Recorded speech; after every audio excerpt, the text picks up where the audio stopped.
Good morning, everybody. So, yesterday we had a good evening with Belarusian leader Svetlana Tikhanovskaya. We were talking about the sham elections that happened in Belarus, and of course we are standing with the Belarusian people. Belarus is still high on the European agenda. Today in the morning we will have a discussion over hybrid threats.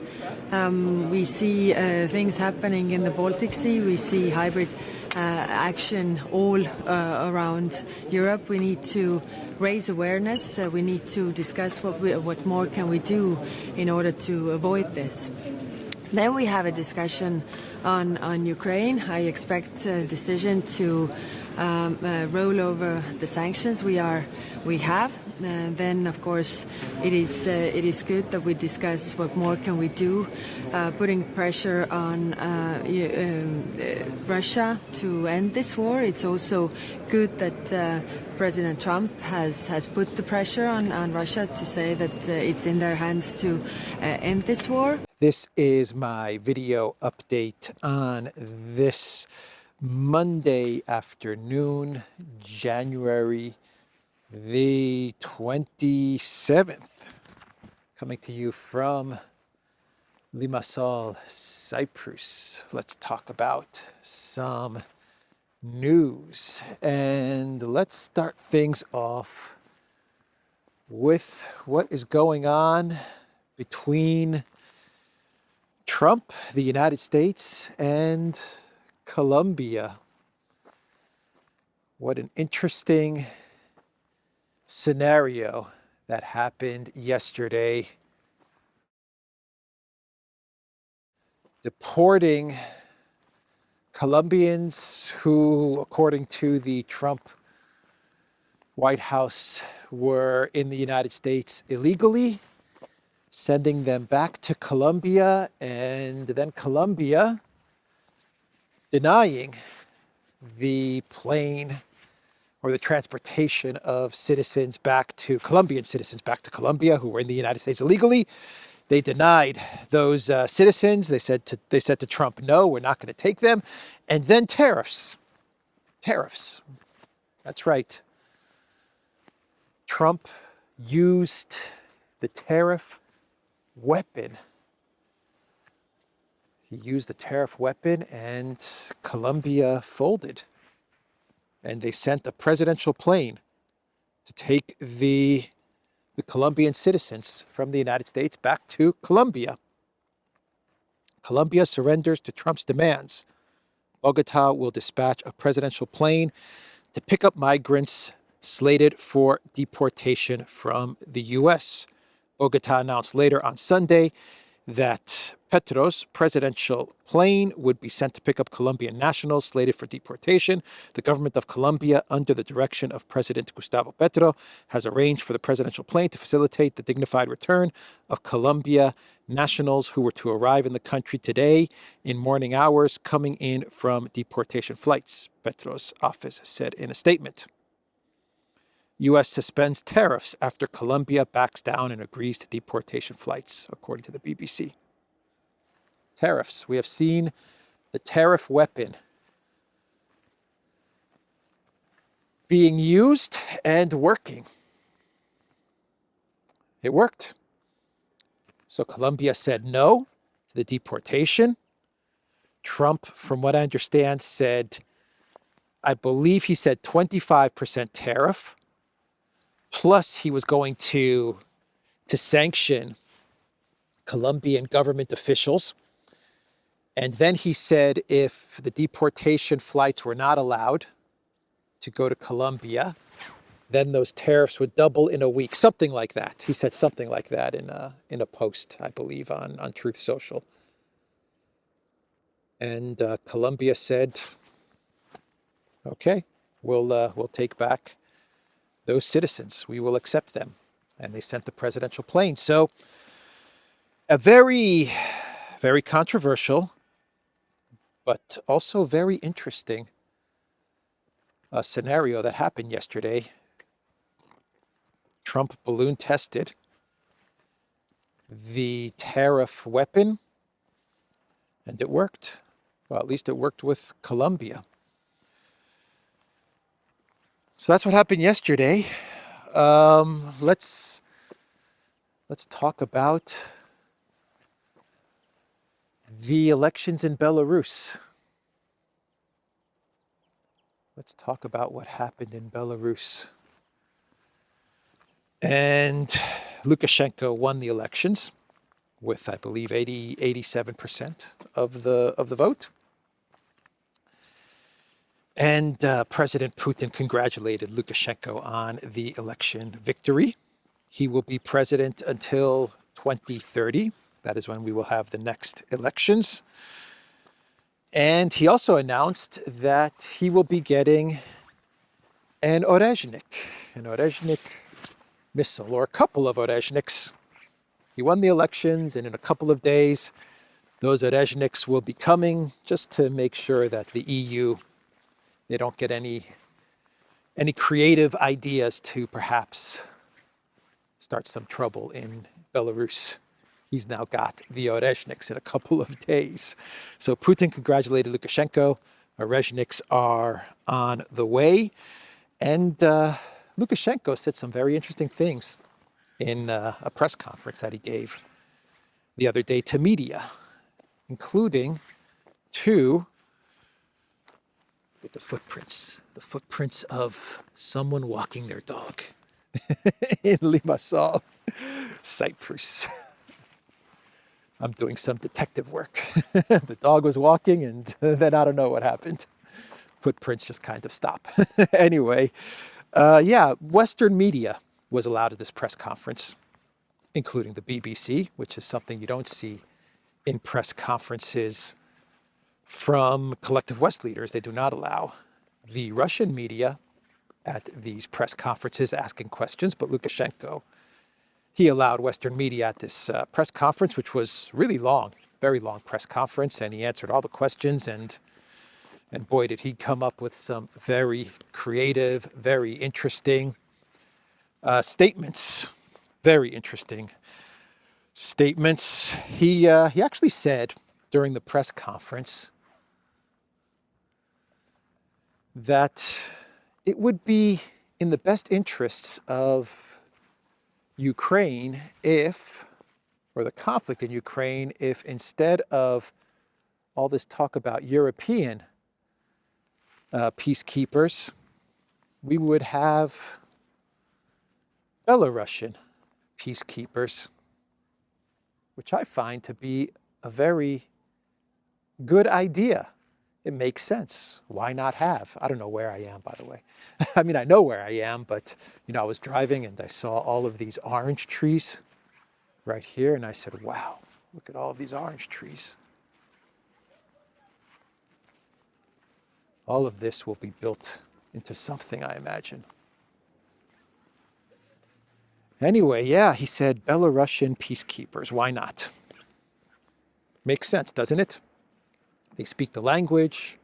They're neighbors of the countries in the conflict. Once upon a time, Belarus actually had a good working relationship with Ukraine, even with the Zelensky regime. Keep in mind that they held various negotiation talks before the Istanbul Agreement. The first peace talks were actually taking place in Belarus. And Lukashenko said, it makes sense. Forget about European peacekeepers. We should have Belarusian peacekeepers. Of course, he said he's not going to send 70,000 Belarusian troops into Ukraine, but he said, why not? Why not discuss it? And why not Belarus getting involved in some sort of a ceasefire or peace deal? Man, that must make the EU heads explode, huh? Macron and Stammer, who are just itching to get British boots on the ground in Ukraine. They must be listening to Lukashenko, and their heads must be exploding. By the way, wasn't it funny yesterday listening to Lukashenko call Keir Starmer Stormer when the BBC journalist asked Lukashenko the question about elections and Trump? which was my opening video segment from yesterday, Lukashenko started going off on Keir Starmer, but he was calling him Stormer. He's like, whatever this guy's name is in the UK, Stormer, something, whatever, let's just call him Stormer. I was laughing so hard, man. I think we have a new nickname for Keir Starmer. From now on, he will be known as Keir Stormer. It's actually a much better sounding name, isn't it? Keir Stormer. Sounds very, very James Bond like. I'm Stormer. Keir Stormer. Lukashenko. Lukashenko. What else did he say? He also said that Pashinyan in Armenia is losing his mind. He said that as well. That was a funny statement from Lukashenko. He said that Pashinyan, the people of Armenia, they need to calm him down because he's leading the country to disaster.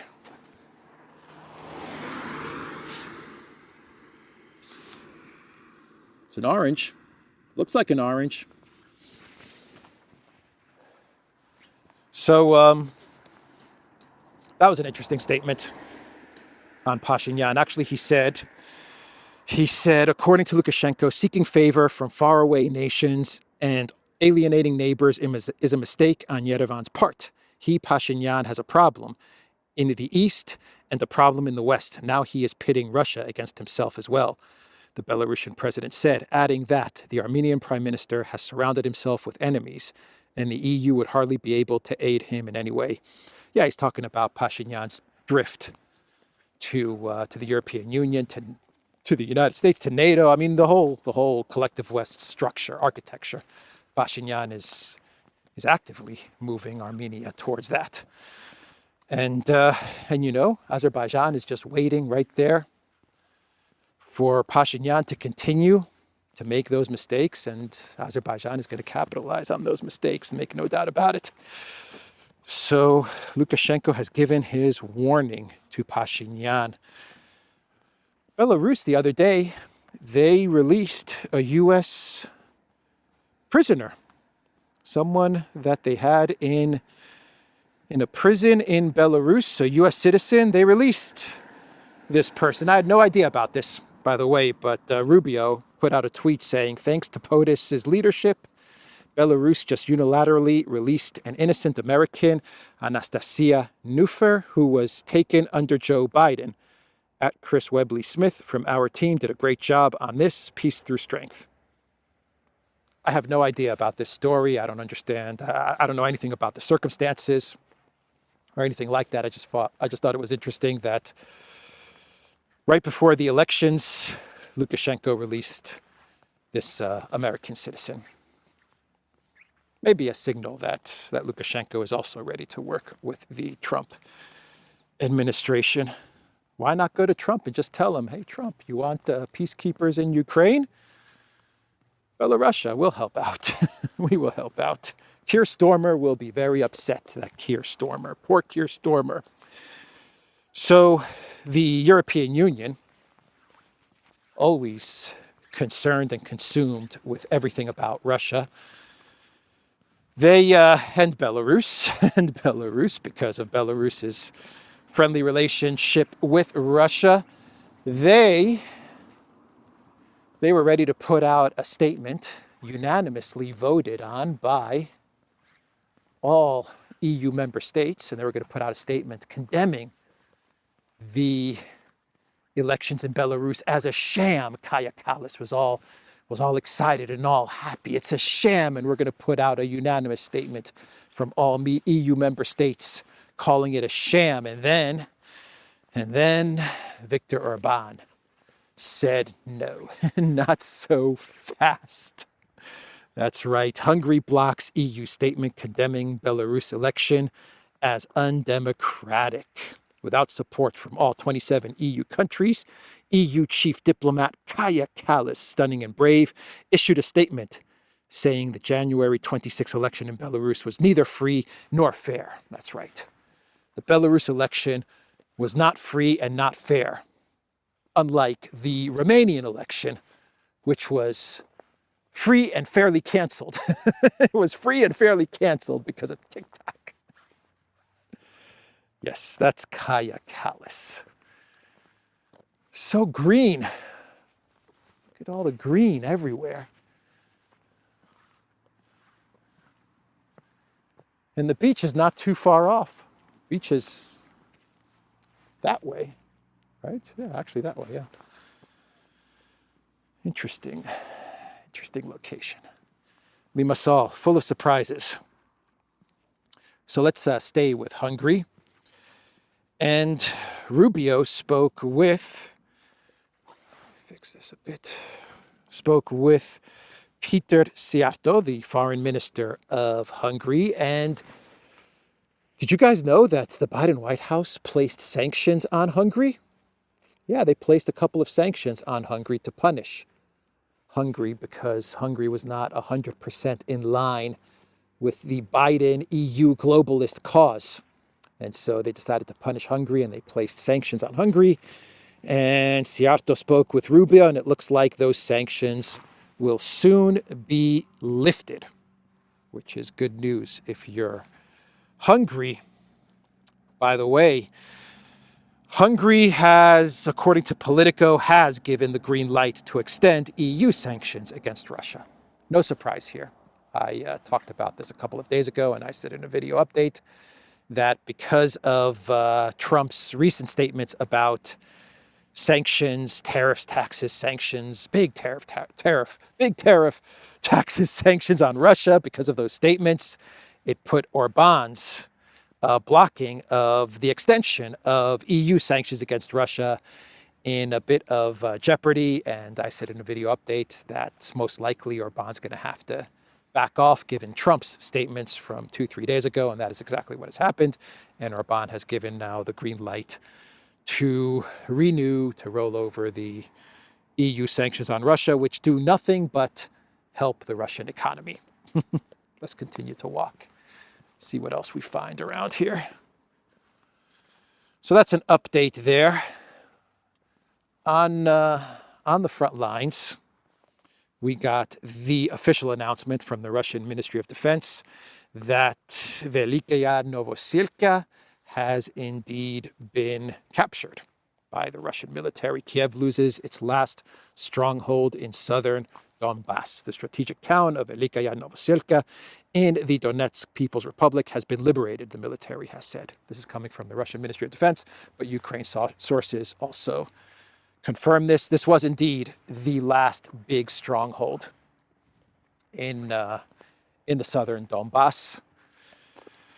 And the other areas in Donbass are not as fortified. So we will see with what speed the Russian military now moves on other towns and villages and areas in the Donbass region. Of course, Russia continues to make progress towards Dnipropetrovsk Oblast. They are about 4 kilometers away, and that means they're very close. They're getting closer to the Dnieper River, and that would effectively mean that it's pretty much game over from a military standpoint once Russia reaches the river. So Budanov agrees with this analysis that I just put forward, that Alexander has been putting forward for the past 6 months, that we've been putting forward on the Duran for the past 6 months. The Russians are advancing. Once they reach the Dnieper, militarily it's game over, because there was a meeting in Ukraine with various Rada officials, and Android AI robot known as Kirilo Budanov attended this meeting.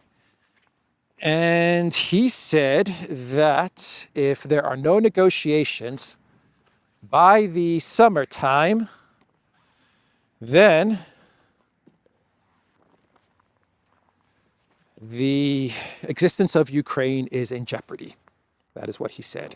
Negotiations. We need negotiations by summertime. This is Budanov saying this.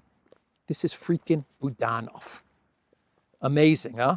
That means things are really, really bad for the Ukraine military.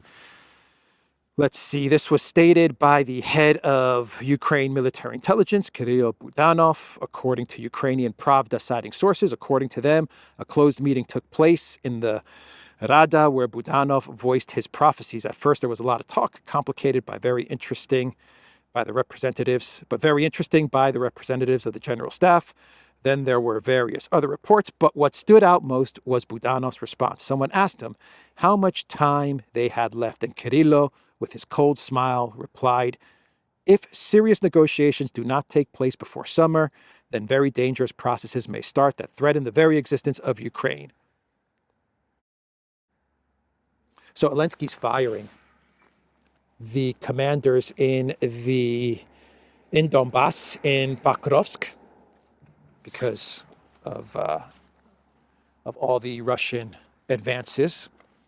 Not the first time that he is firing commanders, but Zelensky, he's in big trouble. The Ukraine military is in big trouble when Budanov says that if there are no negotiations by summertime, then Ukraine, the existence of Ukraine is in doubt, then you know things are really, really bad. Summer is how far away, how far off is summer? About 100 days? More than 100 days. But it's about 100, maybe more, 120 days, 150 days, and we're getting close to summer. Anyway, that's Budanov. We are getting reports from the Trump side of things that Trump is now calling for a full audit of Ukraine funding. A full audit. Well, that'll turn up some interesting stuff, huh? If you actually get a full audit of all the hundreds of billions that went to Ukraine. Remember FTX and Sam Bankman-Fried and all of that funny business? Yeah, that would be interesting to see how all this money was spinning in the washing machine and where it ended up. Let's hope that we get this audit. Let's really hope that we get this audit. So the New York Times, they put out an article with the title, "As Trump and Putin Circle Each Other on Agenda, an Agenda Beyond Ukraine Emerges." I'm not reading the titles very well today. "As Trump and Putin circle each other, an agenda beyond Ukraine emerges. President Trump jabs at the Russian leader with threats. Vladimir Putin responds with flattery. But there are notable signals in their jousting, including a revived discussion about nuclear arms control." This article is saying everything that we've been saying on this channel, on the Duran, on Alexandra's channel. It's basically just repeating everything that we have been saying, which is that if there's one interesting thing, one thing that interests Putin and Russia, if negotiations are to take place, it's talking about the bigger picture architecture, security architecture of Europe. That means arms control talks. That means talking about missiles and where those missiles are placed and where they're located, and where NATO is located. If Trump really wants to get Putin's attention and really wants to get to a peace deal in Ukraine, then he will talk about these things. They will talk about these very big picture important issues, and Ukraine is just one part of what Russia is looking for in negotiations. And according to the New York Times, to their dismay, to the New York Times' dismay, it looks like the Trump administration is starting to realize this. They realize that what Russia wants is a big picture solution to not only Ukraine, but to Europe and the security of Europe and Russia's interests in full. Very interesting development. What is that, a spider on my hand? All right, Clown World time. Clown World time. We have another. All right, Limassol Greens. Villas, golf, leisure, wellness, properties for sale. Well, if anyone wants to live on a golf course in Limassol, there you go. I don't think I can walk here, can I? Stuff is still being built. Wow, look at how green it is.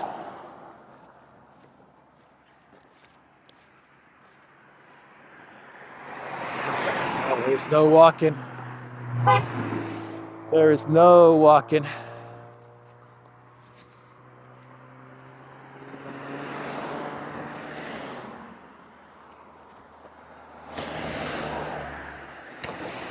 Seven Cup Cafe, though, does free delivery. If anyone wants 7 Cup Cafe. So, Clown World, we have another undersea cable in the Baltic Sea that has been cut. Another cable, another freaking cable. Did Russia do it? I don't know. I don't know. Maybe Russia did it. Maybe they didn't. I don't know anymore.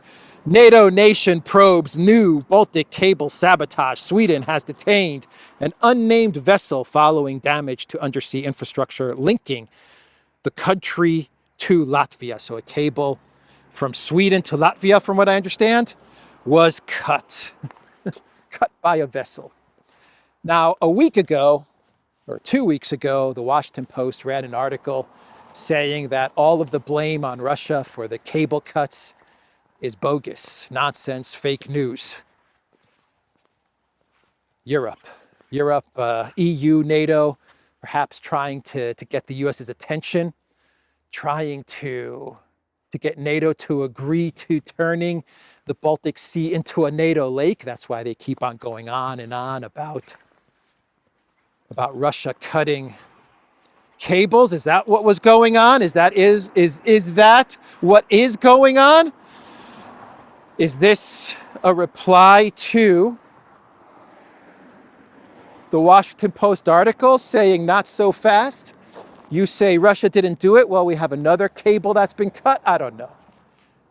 The reports are that this boat is multi-flagged. I believe it has a multi-flag, but it was from a Russian port or something like that. So I don't know. Why does Russia keep on cutting those damn cables? Maybe, just maybe. There's an anthill, huh? Maybe, just maybe, there's something wrong with the cables. I don't know. Maybe it's not the vessels. Maybe it's not the ships. Maybe it's the cables. Maybe there's something there. I don't know. I'm just guessing. All right. Nothing around here. Lithuania and Estonia, they have agreed to up their NATO spending to 5% of GDP. That was fast. That was fast. You know what they're going to do? They're going to say, yeah, we'll up our spending to 5%, and they're going to try to drag it out. They're going to try to delay and drag it out and outlast the Trump administration. Can we delay for 4 years this whole 5% stuff? Can we just delay it for 4 years? We'll say that we're going to increase to 5%, but we'll just keep on trying to find different excuses, and in 4 years, Trump will be gone, and then we can go back to 1% or 2% or whatever it is. Yeah, that's what they're going to do. That's the tactic that they're going to take, because no country in the EU, or very few countries in the EU will be able to get a 5% GDP to NATO. That's a big ask. That's going to really hurt EU economies in a big way. Well, they wanted to take on Russia. If you want to take on Russia, you're going to have to go to 5%, I guess. That's what you wanted. That's what you're going to get. Let's see. The Danish Prime Minister, Mette Frederiksen, said, I think it's important that everyone in the United States remembers what a good ally Denmark has been.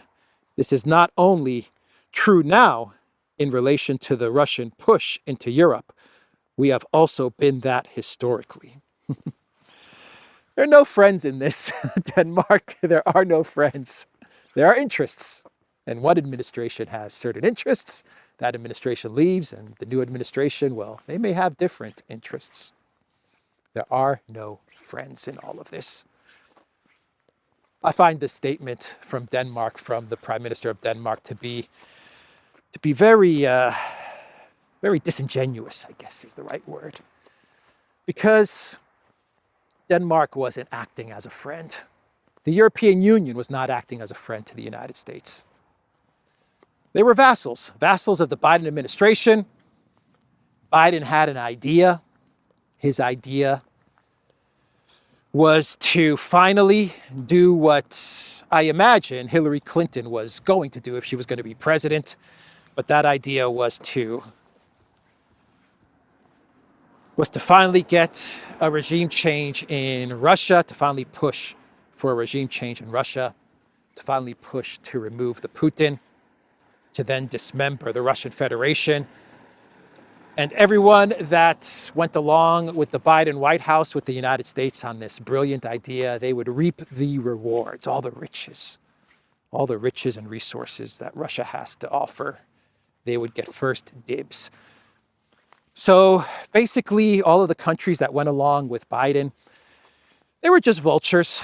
They were just vultures, hoping that the plan to regime change and break Russia up was going to work with big sanctions.